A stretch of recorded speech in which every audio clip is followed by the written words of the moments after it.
Olha, eu não sei se você já ouviu falar da Grande Muralha Verde da África. Eu já tinha visto há algum tempo nas redes sociais, às vezes um desenho, né? Uma ilustração do mapa da África, aquela muralha de ponta a ponta. E das primeiras vezes eu falei, bem, mais uma das muitas fake news que aparecem nas redes sociais. E sem tempo, sempre correndo para lá e para cá, fazendo uma coisa ou outra, não pesquisei, mas um certo dia, depois de ver algumas vezes, resolvi pesquisar. Ela existe. A Grande Muralha Verde da África existe. Se você não viu ainda, se viu e quer conhecer um pouco mais, a gente pretende passar alguns dados nesse vídeo, mas antes disso, se você não se inscreveu no nosso canal ainda, peço que o faça. E se gostar do vídeo, dá aquele joinha lá. E se quiser também, comente, dê a sua opinião sobre essa história, tá bom? Mas vamos lá.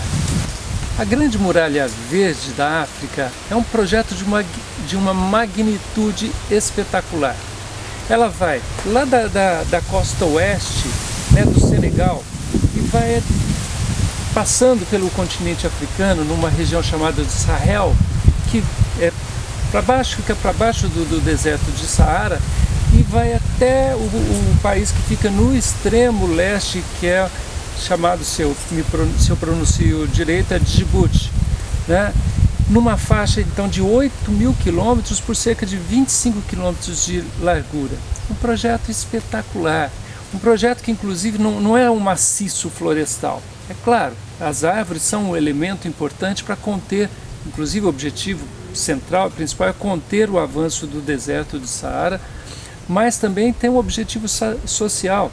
Ali nessa faixa você tem integração social, as pessoas vivem ali, então investimentos nas aldeias, investimentos em educação através de escolas, em saúde. É um projeto que envolve 20 países, está vindo desde cerca de 2007, 2008, né? Está longe ainda de se completar, mas é um projeto ambicioso, que beira a utopia. Mas aquela utopia, como já disse um pensador, se a utopia a gente nunca chega a ela pelo menos nos move. E a forma como está sendo feita essa grande muralha é um exemplo de utopia. A gente precisa dessa utopia para a gente caminhar no sentido correto, o caminho da sustentabilidade ambiental, da justiça social, e é isso que está acontecendo.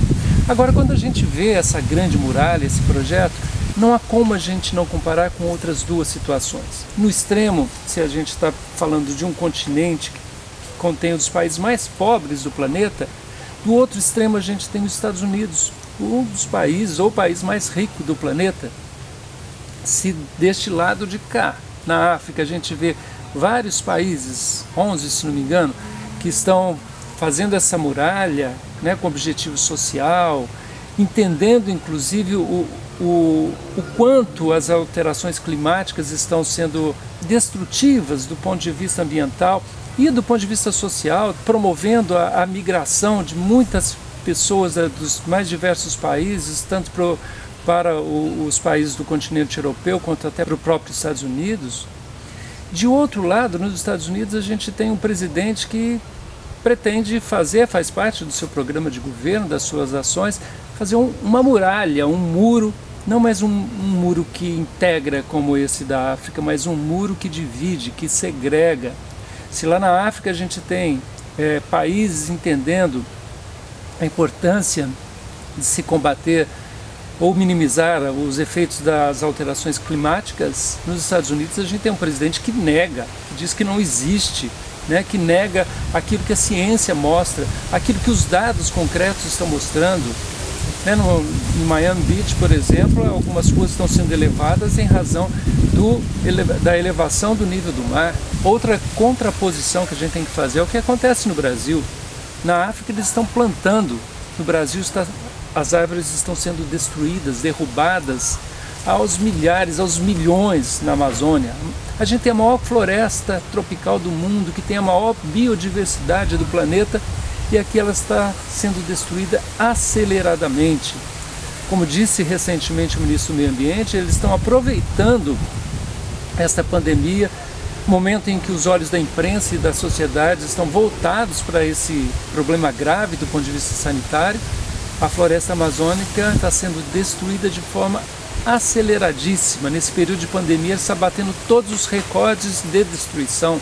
E não só a floresta amazônica, a Mata Atlântica também. Em maio bateu recorde de destruição também.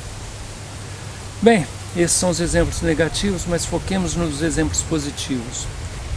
Essa grande muralha, ela mostra ao mundo as possibilidades que a gente tem de procurar reverter ou pelo menos minimizar esse quadro do ponto de vista ambiental deletério, destrutivo, ruim que a gente tem no planeta. Mas já houve um exemplo anterior. Na China já houve a restauração florestal de um deserto, Kubudi, se eu pronuncio adequadamente também. Houve a restauração de 6.250 km². Um exemplo citado, inclusive, por várias organizações, inclusive a própria ONU, mostrando com um exemplo como uma possibilidade que a gente tem de restauração, de recuperação de áreas desertificadas. Vale lembrar que no Brasil a gente tem várias áreas que, por conta de uma agricultura destrutiva também, uma monocultura cheia de pesticidas, a gente tem áreas já desertificadas e a gente precisa, nós precisamos, brasileiros, olharmos esses exemplos para poder frearmos esse processo destrutivo e focarmos no processo de recuperação, de reconstrução, de reflorestamento. É isso que a gente precisa. Parabéns aos africanos, parabéns aos países que estão envolvidos, né, nesse processo que é um exemplo para o mundo. Tá bom? É isso, até mais.